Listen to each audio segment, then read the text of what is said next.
Hello, everyone, and welcome back. So, we are continuing our discussion about the early American Gothic. That is a highlighter, not a pen.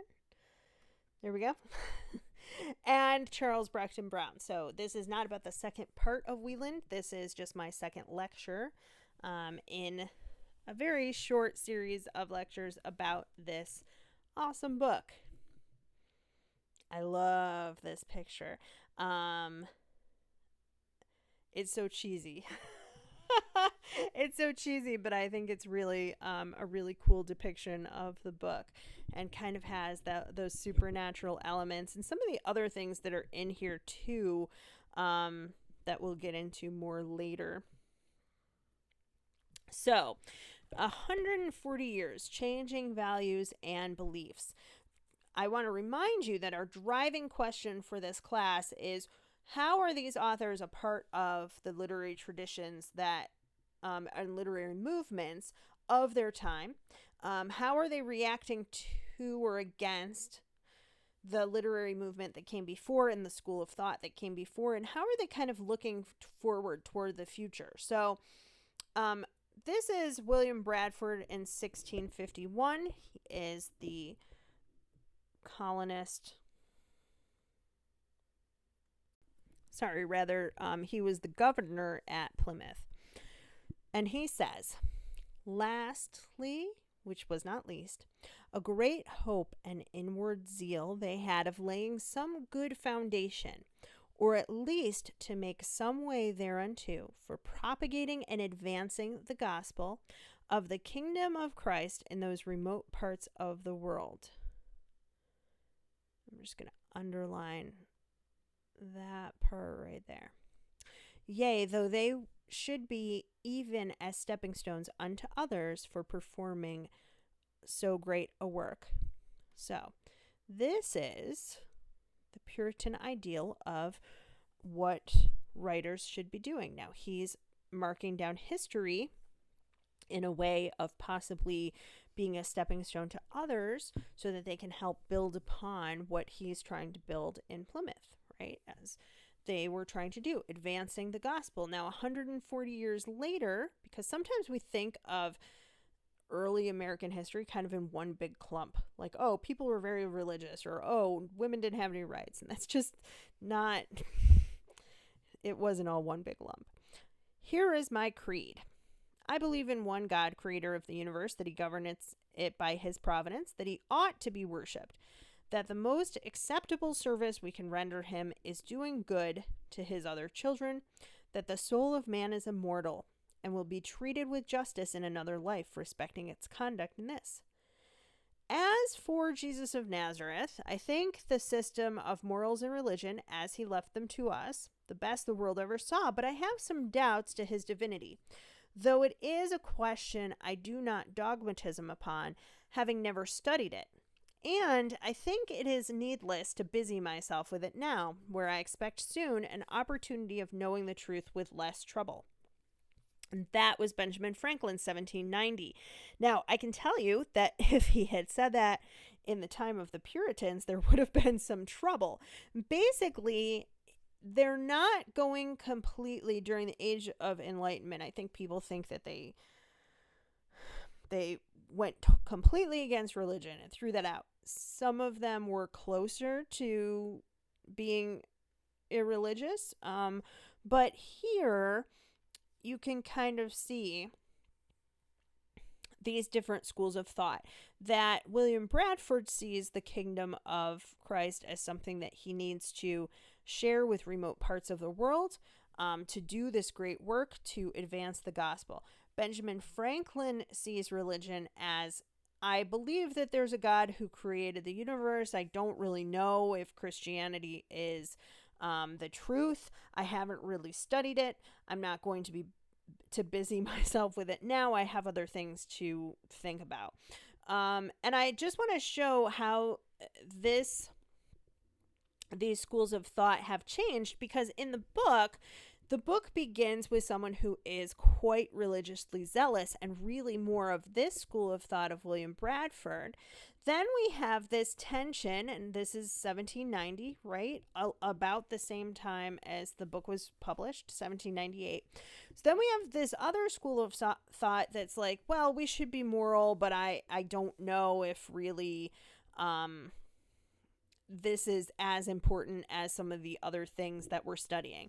And that's really the tension here. This idea of William Bradford is going to be much more like Wieland, and I'm just going to put a W for him. And then this is a little bit more like Pleyel, who comes into the story in a little bit. As I mentioned, that's Wieland's brother-in-law and their neighbor, and Clara's love interest, at least at first. So these are two schools of thought I'd like you to kind of consider as you read. Not completely moving away and not completely saying I'm an atheist, I don't believe in God at all, but certainly not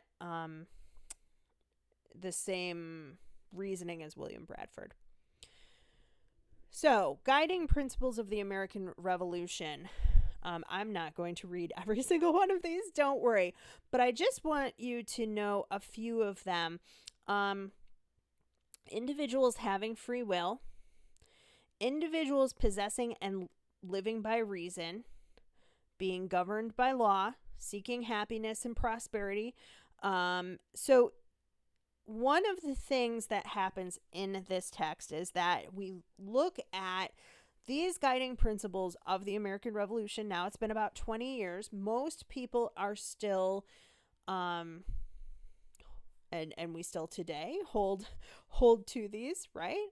But Charles Brockden Brown is kind of looking at these and saying, is there a flaw here?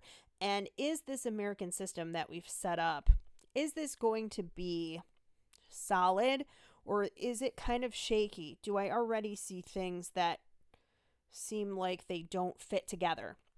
So, for example, the idea of the separation of the church and state. We have Pleyel, who kind of represents that Enlightenment period, that state. And then we have Wieland, who kind of represents the church. And they're kind of getting along. They disagree on things, but they have a sort of happy society. But then when something happens, they're both interpreting things in different ways. So we have these Gothic elements of noises and people's voices heard in dark, mysterious places like a graveyard and things like that. Other events that take place. And the family unit starts to unravel. So there could be some symbolism there, and I talk about this in my next lecture as well. There could be some symbolism there as to this idea that the church and the state can exist separately but also together, and that if we have foreign influences or different ideas that are kind of coming in and intruding upon our country, what will happen to us then? So writing in the Age of Reason was a little bit more ornate to demonstrate the importance of political ideals and philosophies. New ideas, the scientific method. I mentioned this in the next lecture as well, but if you remember the scientific method from school, or if you're in a science program now, you observe things. You form a hypothesis. What do I think is happening? You observe them again, and then you start testing that hypothesis. So we have a little bit of a questioning of this scientific method. Can we actually believe what our senses are telling us? Or could our senses kind of trick us in some way?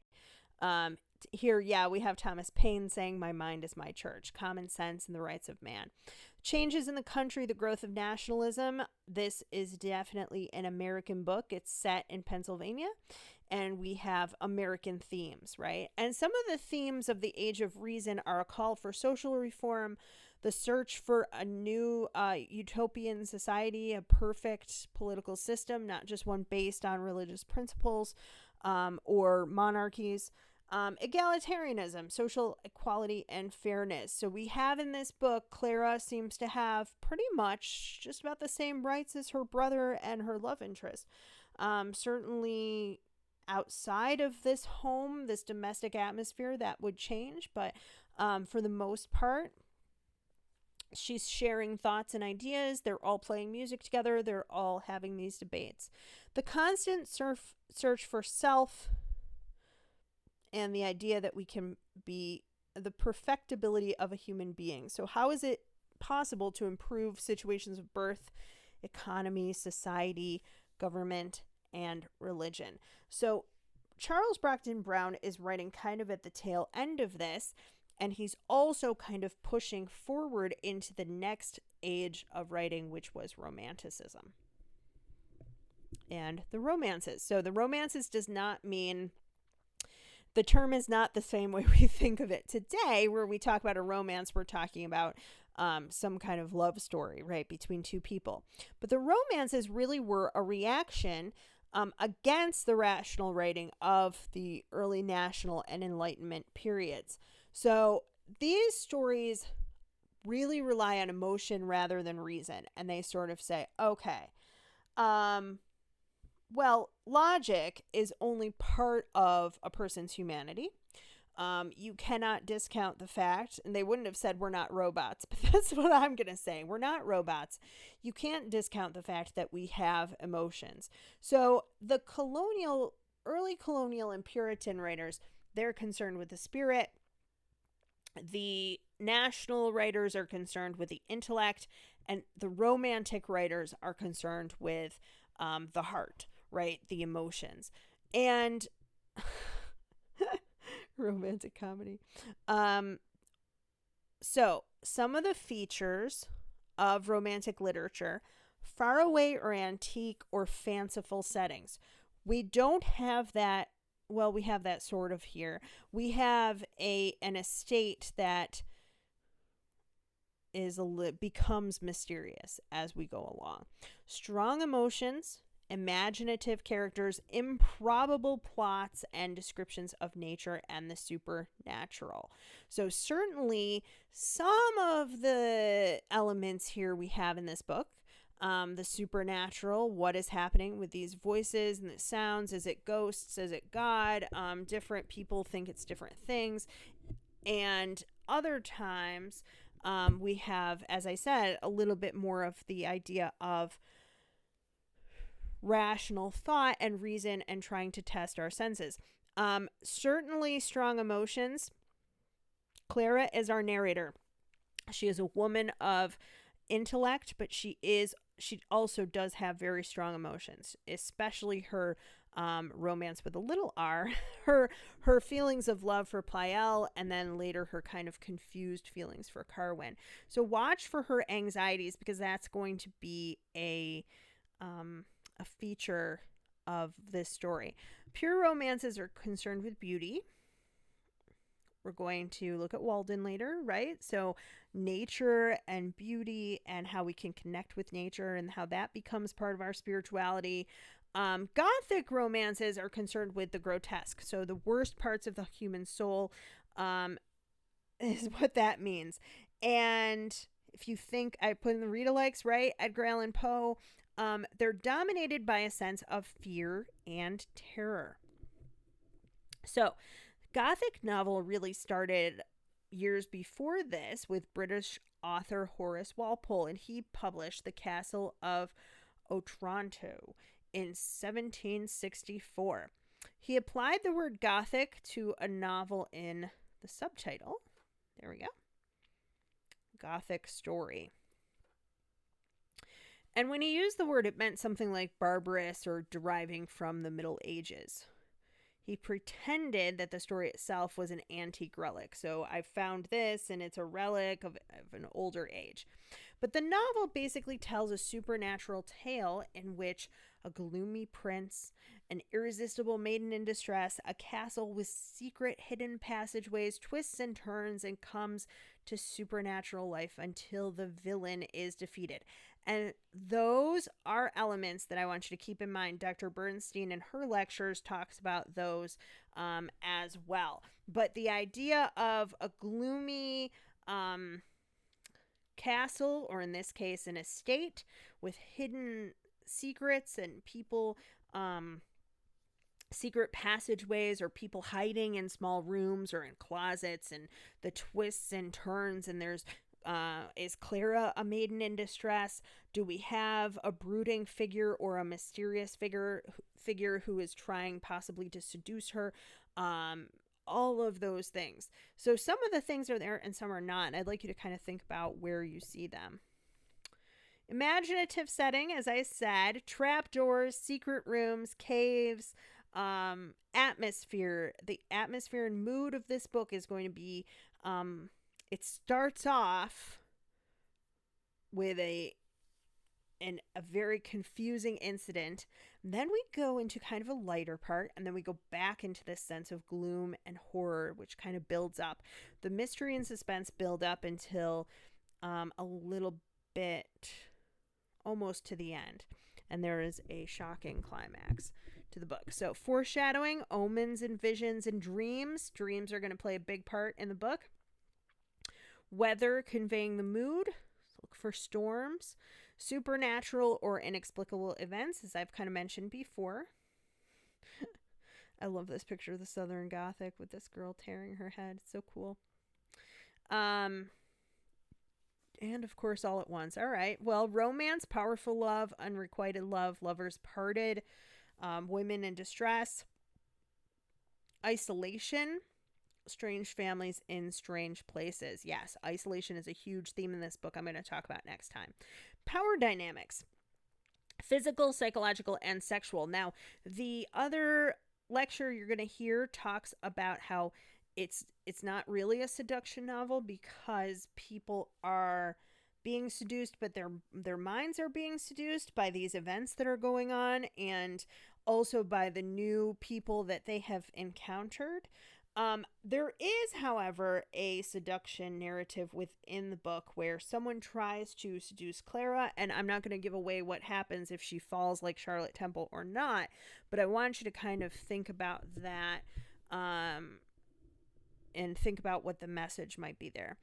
Terror, not horror necessarily, it's not quite the same thing, but intellectual doubt and warring with passions and fear. So, those are some things to know about the book. Charles Brockden Brown.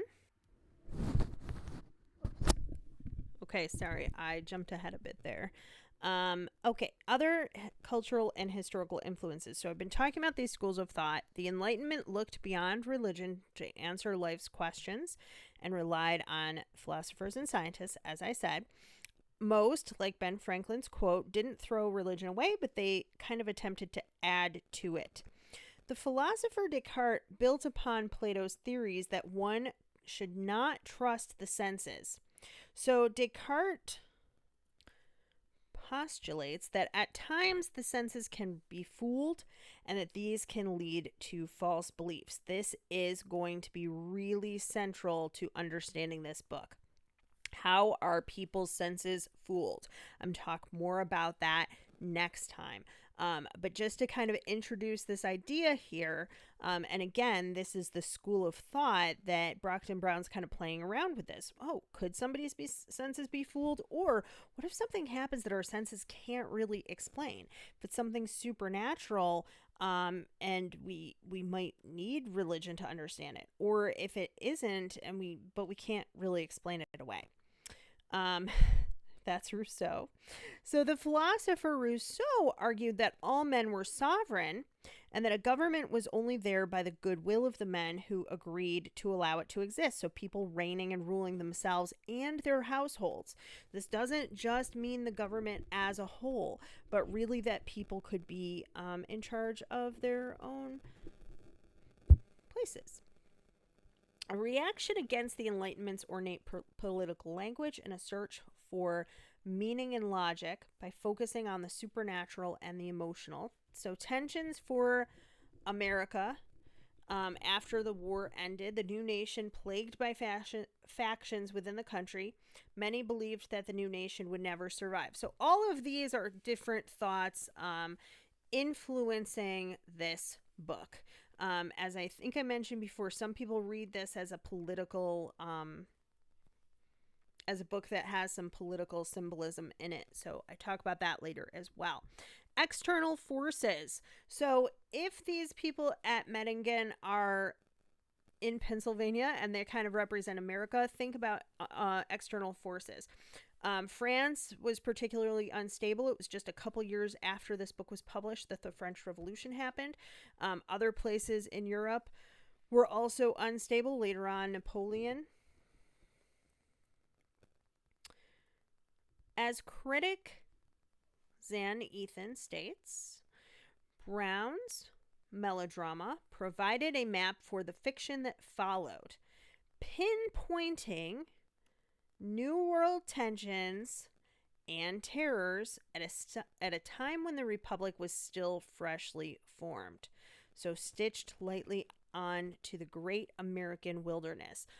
What this means, and this is such a weird book cover, what this means is that I want you to watch for some of these tensions in the book. What are people worried about?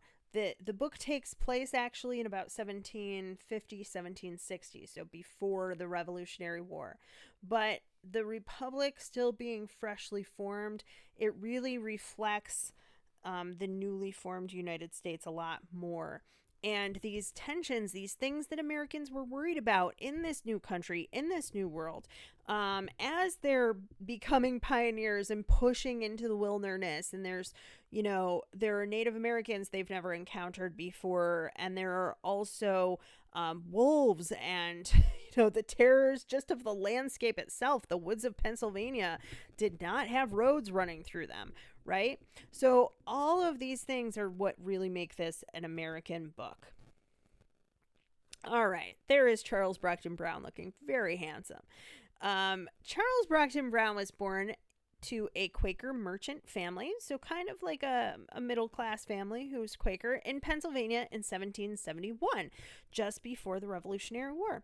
His father was arrested because Quakers are pacifists and they refuse to fight or swear oaths of any type of allegiance in the war, and neither side cared for that.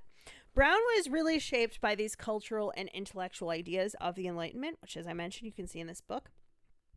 But he's also kind of concerned with some of them as well. He began his career as a law apprentice, but really wanted to be a writer and kind of forging ahead into this new, we talked about novels before and how they were kind of a newer genre, and he was interested in that. So he began with poems and essays. His first book was supposed to be published in 1797. It was lost during a yellow fever epidemic. So something kind of happened there during that yellow fever epidemic, and it was lost. But he eventually was a success. He wrote 9 novels in total while working in the merchant business, because being an author usually isn't a steady income. Sorry for those of you who are aspiring to it.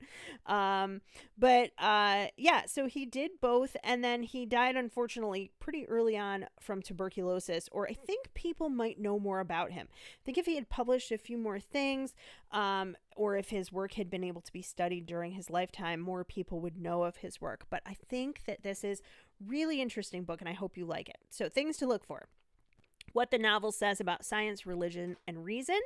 How did the characters rely on their senses, and how are they fooled or led astray to false beliefs? If men are able to rule themselves, they're also able to make the wrong decisions. So what happens in this book where people don't interpret things correctly and then make bad decisions? That's putting it mildly. Tensions in America. How are they symbolized by the tensions within the household? External forces. So Carwin is definitely that foreign external force. How does he influence this household? And the Gothic elements. How would they be used to enhance terror in the audience at that time? Who, by the way, they're not used to reading Poe like in high school, right? So this would have been really a horrifying book to them, that there are you're in the woods and you think that you're safe with your family, and then there are these strange things that go on and you can't control it and you can't interpret it and you don't know what's going on and you can't trust your own eyes and ears. That's a horrifying thought. Brown was a devout Quaker, but he was also influenced by German and other old world folk tales. So there are things here that are a little bit more American uniquely than Charlotte Temple, which we just read, which was initially a British book. So those are the things I'd like you to look for. I'm going to talk a little bit more about the themes in a short lecture next time. It's like 14 minutes. And that one's face to face. So you'll get to see me smiling, hopefully. And that's it. I can't wait to hear your thoughts about this book. I'm excited about it. Thanks, everybody.